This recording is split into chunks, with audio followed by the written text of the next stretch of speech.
Hi, welcome back to OD YouTube channel. Today is the 15th of December 2024 and we are going for the respective ink from the Diamine Inkvent Calendar of this year. So it's this one, the number 15, and let's see the ink. Where is that? There.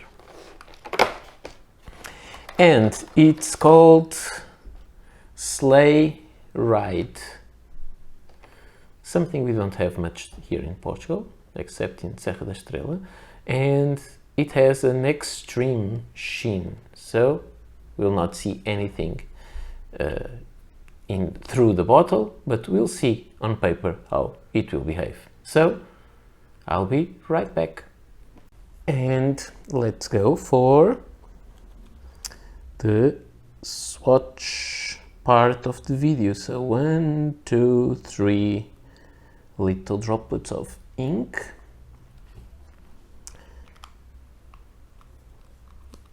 Cap the bottle and let's go for the spreading with the knife. So this one I don't think we'll see immediate results because it is an extreme sheen, and sheen requires the ink to dry a little bit, so we may need to wait. Okay, I think we can already see some kind of golden sheen. We'll see. I have ink under my fingernail, which is something that I really hate, but okay, let's wait for this to dry and then I'll come back for the rest of the video. And here we are with this amazing ink. So the swatch, it is quite impressive because this one has a little bit of everything. It has extreme sheen. I see some shimmer there. Maybe it's not written here that it has shimmer, but you can see some particles there. So I think I'm not dreaming. It's quite impressive with from the red, deep red, burgundy until kind of a greenish blue shimmer. So sheen. This is an amazing looking ink. So let's see how it may compare with some other inks. So first, it is kind of a reddish brownish ink.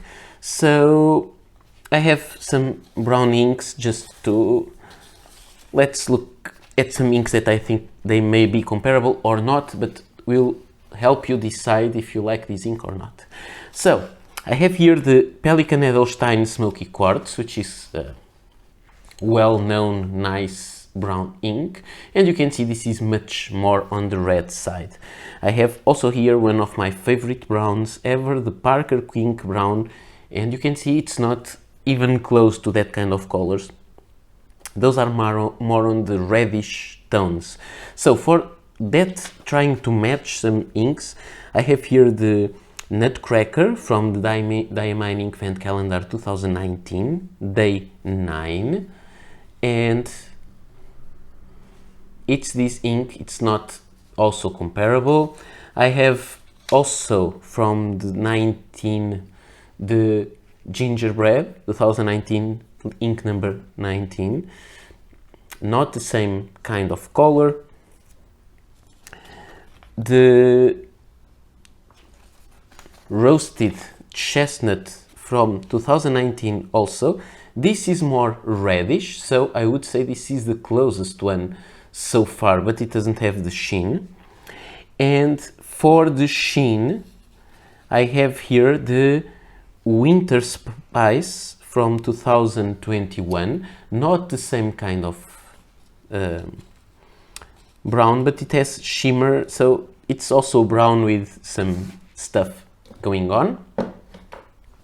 And Also, just for comparison, the day 19, the grotto, with some green bluish sheen, so the kind of sheen is the same, but this is kind of a vivid orange, and that one is almost brown burgundy. So I would say this ink is not comparable with anything that I really have around. So let's go on. About the chromatography that I made, of course probably there will be inks that are a match to these. Maybe the ox blood from Diamine, but I don't have swatches of all the inks. I have some ink bottles that I didn't make swatch yet, so this is what I have to show currently. So when I made these, we can see that the line it's still visible, but not that much, and the color goes up in kind of a red. The darker reds are go up later, so it means they are more water soluble, so they go out first, and then we have a blue kind of thing, which is the biggest separation. I think that will maybe responsible for the sheen, although the sheen, it's not always the kind of dye it has more about the concentration and the angle of the light. So this is, I don't know much about inks, or enough about inks to talk a lot about it. But what I would say is that, and then I will show you the test that I made. Of course, what this means is that even if there was a line that is a little bit more water resistant, the wash of the color that will be around it will be of the same color, so it will not be distinguishable in the paper. That's my opinion about it. So let's go for the writing samples, but first we'll see the pens that I chose for this video. I chose two pens. They are kind of a strange pair, but I always try to find two different nibs with two different pens. Sometimes I know I had someone suggesting me to use some dip pen, and then I could use the same for consistency. If I had consistency, then people could say that I didn't use real pens to show you real variations, because a pen is not just the dip pen. I tend to believe that when you use a dip pen, it's more like making one of these swatches. That's really impressive, but often it doesn't reflect how the writing will perform with a pen. So I prefer to have pens. They are not all comparable. I can go for a very fine nib with a medium in one video and with a broad and an oblique in another. So they are not comparable, I know, but I will show you real experiences with real pens. So all these have limitations. It's not an extensive review. This is how I tend to make things, and so that's it. I hope you can go with this. I will not change now in the middle, because we are past the middle. So we have here a pen that's not, I don't use it that much, but it writes really well. It is the Cross Townsend Medalist. It is an interesting pen made of metal. You'll see that it has some stripes there. It is the cap clicks on place. It is a cartridge converter pen, and it has this nib. As far as I know, it is a steel nib, but it performs really well, and it is a fine nib. So cartridge converter pen, fine nib. You can see the sheen over the feed. That's something we usually get.